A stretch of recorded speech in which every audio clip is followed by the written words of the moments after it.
Já alguma vez entrou numa divisão da casa e, a meio do caminho, esqueceu-se completamente do que ia lá fazer? Ou já sentiu aquela frustração de ter uma palavra na ponta da língua a teimar em não sair? Todos nós passamos por isto e, na maioria das vezes, rimo-nos da situação e seguimos em frente. Mas e se estes pequenos lapsos começarem a ser mais do que apenas momentos passageiros? A verdade dolorosa que muitos de nós evitamos confrontar é o medo de perder a nossa mente, a nossa independência, as memórias que nos definem. É o receio de nos tornarmos um fardo para aqueles que amamos. O segredo, ou talvez a armadilha, é que muitos dos primeiros sinais de demência são incrivelmente subtis, disfarçando-se de sinais normais do envelhecimento que descartamos com um simples encolher de ombros. Neste vídeo, vamos desvendar 11 desses sinais de alerta que muitas vezes ignoramos no nosso dia a dia, pensando que são apenas parte do processo de envelhecer. Fique conosco até o final, porque o último sinal é um dos mais mal interpretados e pode realmente surpreendê-lo. Vamos começar pelo sinal que é talvez o mais conhecido, mas também o mais mal compreendido: a perda de memória que perturba a vida cotidiana. E é crucial entender a diferença aqui. Não estamos a falar de esquecer o nome de um conhecido que não vê há anos ou de onde deixou as chaves do carro para depois se lembrar. Isso é normal. O sinal de alerta surge quando a perda de memória começa a interferir com a sua capacidade de funcionar no dia a dia. É esquecer informações que acabou de receber, como o nome da nova vizinha 5 minutos depois de ter sido apresentada. É perguntar a mesma coisa repetidamente, para a grande frustração da sua família, porque a resposta simplesmente não fica retida. Pense nisto: o Sr. Manuel, que sempre teve um orgulho imenso na sua pontualidade, começa a faltar a consultas médicas importantes, não por negligência, mas porque se esquece delas por completo, mesmo tendo o cartão de marcação na carteira. Ou a Dona Maria, famosa pelo seu delicioso arroz de pato, que agora precisa de ligar à filha a meio da receita, porque se esqueceu de um passo que executou centenas de vezes. Isto vai para além do esquecimento ocasional. É um padrão que se instala e começa a minar a confiança da pessoa. É a necessidade crescente de depender de notas autocolantes por toda a casa, de alarmes no telemóvel para tarefas simples, ou de pedir aos familiares para fazerem coisas que antes eram da sua inteira responsabilidade. Se notar que este tipo de esquecimento está a tornar-se uma constante, não o ignore como sendo apenas idade. O truque é observar o padrão. Um incidente isolado não é motivo para alarme, mas uma tendência crescente de esquecer informações recentes e importantes merece atenção. Um bom primeiro passo, sem entrar em pânico, pode ser manter um pequeno diário. Anote os momentos em que a memória lhe falhou de forma significativa. Não para obcecar, mas para ter uma ideia clara se é algo esporádico ou um problema que está a agravar-se. O segundo sinal de alerta é a dificuldade em planear ou resolver problemas. Isto está relacionado com algo que os especialistas chamam de funções executivas, que é a capacidade do nosso cérebro de organizar, planear e executar tarefas. De repente, seguir uma receita de culinária que antes era feita de cor torna-se um desafio confuso. Gerir o orçamento mensal, pagar as contas de água, luz e gás, que era uma rotina, agora parece uma montanha intransponível de números e datas. Pense na Dona Laura, que sempre controlou as finanças da família com uma precisão de relojoeiro. Agora, ela olha para as faturas e sente-se paralisada pela ansiedade, sem saber por onde começar. Ou o Sr. Joaquim, que se entretinha a montar pequenas estantes e móveis e agora fica frustrado com as instruções, incapaz de seguir os passos de forma lógica. Não se trata de cometer um erro de cálculo de vez em quando. Todos o fazemos. Trata-se de uma dificuldade nova e persistente em lidar com números e com processos que exigem uma sequência de passos. Isto também pode aparecer em atividades de lazer. Alguém que adorava jogar sueca ou xadrez pode começar a ter dificuldades em pensar nas jogadas seguintes ou em seguir as regras do jogo. A capacidade de criar uma estratégia e de se adaptar ao que está a acontecer começa a falhar. Para lidar com isto, a simplificação é a chave. Divida as tarefas maiores em passos mais pequenos e manejáveis. Em vez de pensar em organizar as contas do mês, pode ser: hoje vou apenas abrir e ler a conta da eletricidade. Utilizar um calendário de parede grande com espaço para escrever pode ajudar a visualizar o plano para a semana. E isto leva-nos diretamente ao nosso terceiro sinal: a dificuldade em completar tarefas familiares e rotineiras. Este ponto é muito próximo do anterior, mas foca-se nas atividades do dia a dia que fazemos quase em piloto automático. Imagine conduzir até o supermercado local, um caminho que fez milhares de vezes, e de repente sentir uma profunda desorientação, sem saber que rua virar. Ou ter dificuldade em operar o micro-ondas ou a máquina de lavar roupa, aparelhos que usa há anos. A dona Fernanda, por exemplo, encontra-se atrapalhada a usar o multibanco, sentindo-se envergonhada e confusa com os menus que antes navegava sem pensar. Não é uma questão de não querer aprender a usar uma tecnologia nova, é perder a capacidade de usar uma tecnologia familiar. Isto pode ser assustador e levar a uma perda de independência.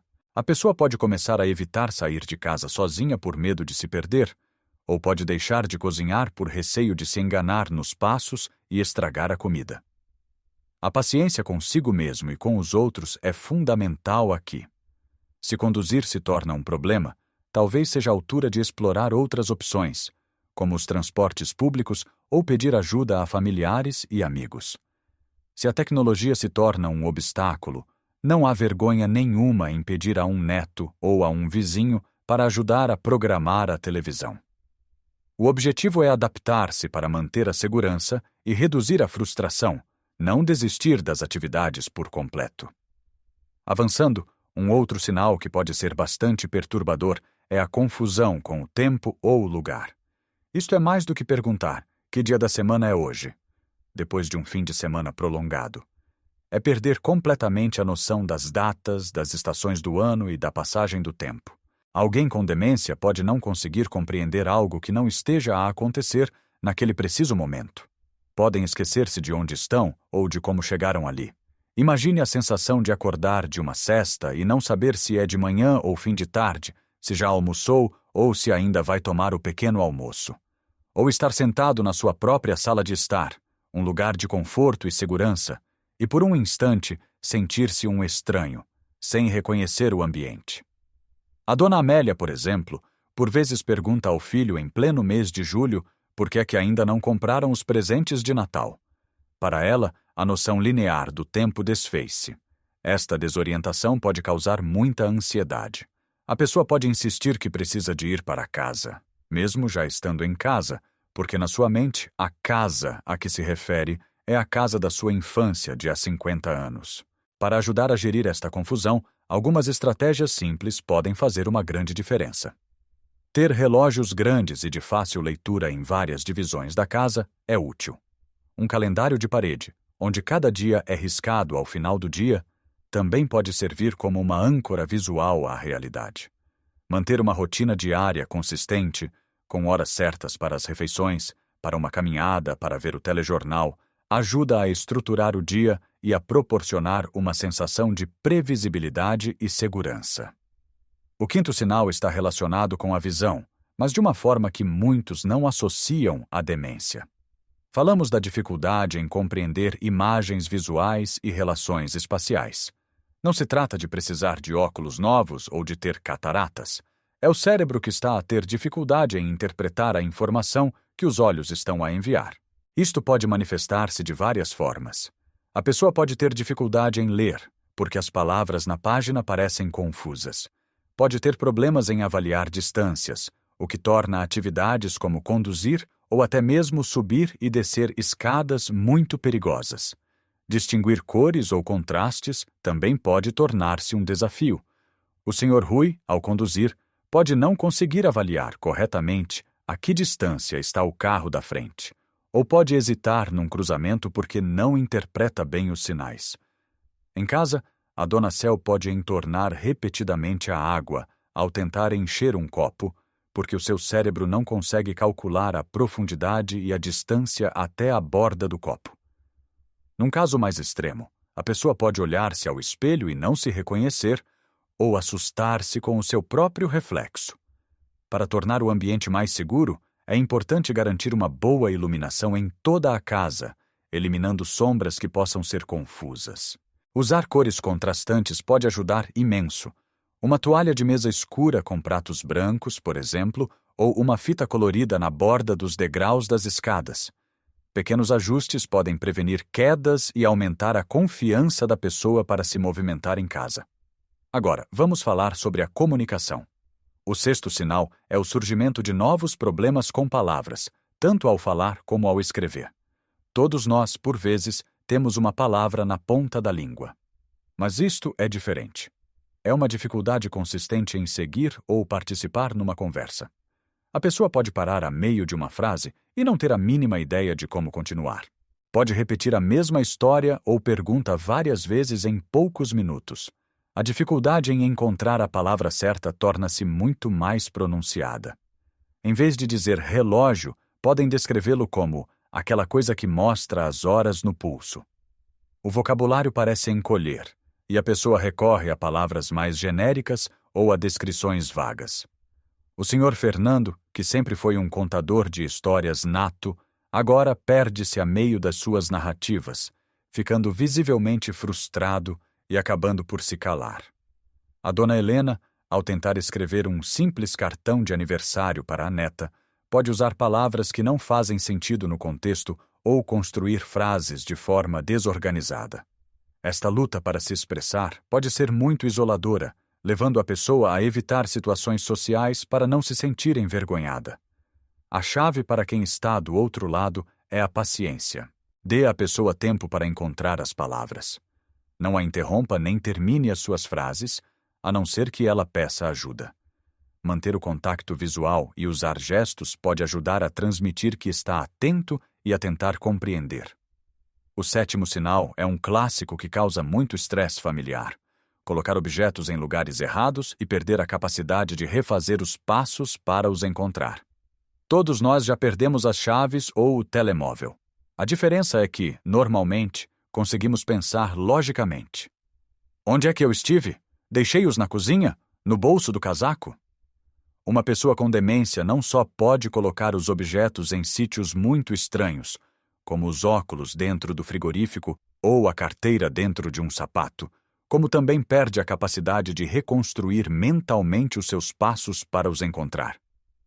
Pior ainda, por não se lembrarem de ter guardado o objeto, é muito comum que desenvolvam a suspeita de que alguém o roubou. A dona Lourdes, por exemplo, pode ficar absolutamente convencida de que a empregada de limpeza lhe roubou um anel de família. A família pode virar a casa do avesso e, dias depois, encontrar o anel dentro de um açucareiro. Mas para a dona Lourdes, a memória de o ter colocado lá desapareceu e a sua desconfiança pode permanecer, causando conflitos e mágoa. Para lidar com isto, ajuda muito ter um lugar designado e fixo para os itens importantes. Uma pequena taça ou um gancho ao pé da porta para as chaves, uma caixinha na mesa de cabeceira para os óculos.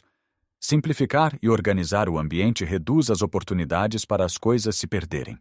E quando surgem acusações, é importante tentar responder à emoção por trás delas, o medo, a perda, a confusão, em vez de discutir a lógica da acusação. Dizer algo como: percebo que estejas muito preocupada por não encontrares o teu anel. É uma peça muito importante para ti. Vamos procurar juntos. É muito mais eficaz do que dizer: ninguém te roubou nada. Foste tu que o guardaste. Estes sinais que já mencionamos podem alterar profundamente a rotina de uma pessoa, mas o próximo que vamos abordar afeta algo muito central ao nosso ser: a nossa capacidade de julgamento. O oitavo sinal é a diminuição ou a falta de discernimento. Isto pode manifestar-se de formas muito evidentes e por vezes perigosas. Uma das áreas mais comuns é a gestão do dinheiro.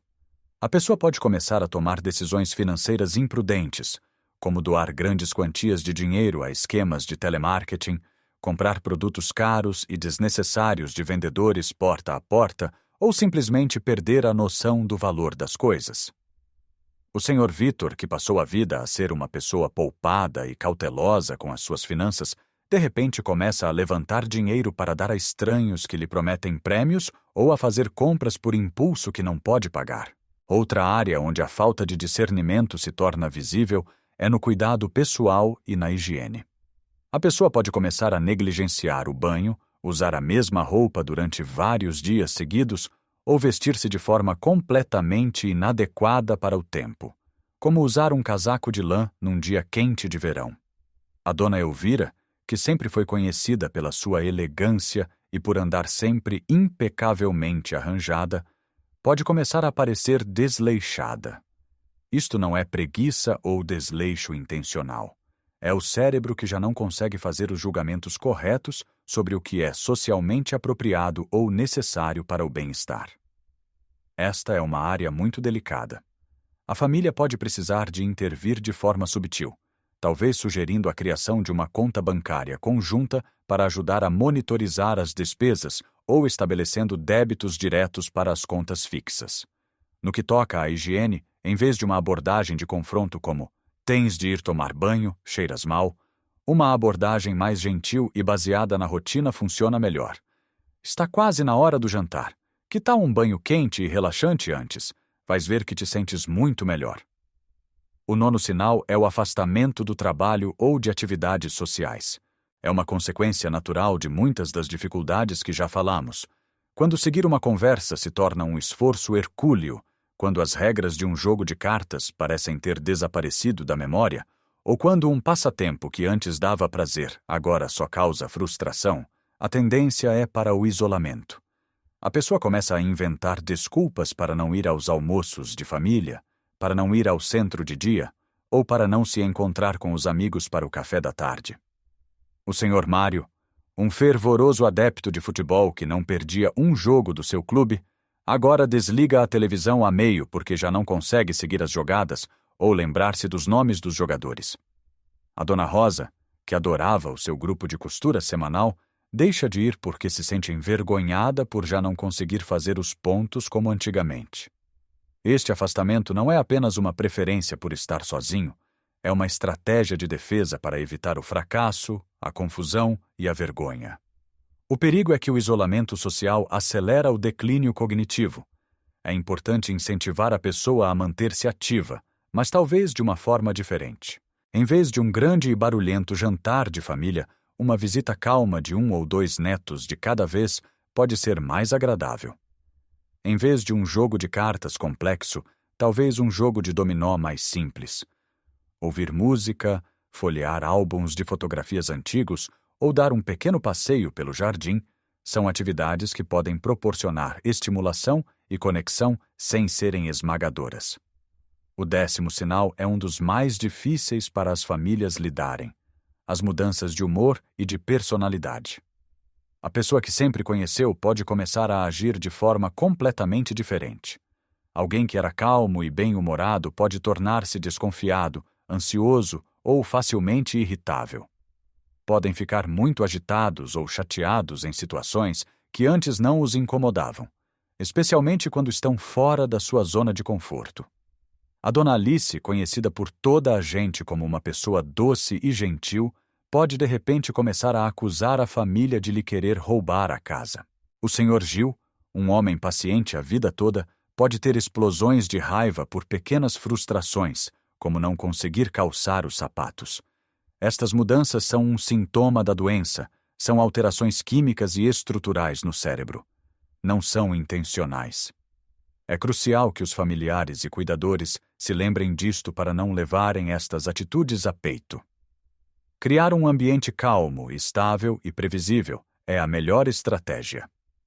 Tente identificar o que pode estar a despoletar estas reações. Será o barulho da televisão muito alto? Será a confusão de ter muitas visitas ao mesmo tempo? Validar os sentimentos da pessoa, mesmo que a causa pareça irracional, é importante. Dizer, eu percebo que isso te deixou assustado, é mais útil do que, não tens motivos para ter medo.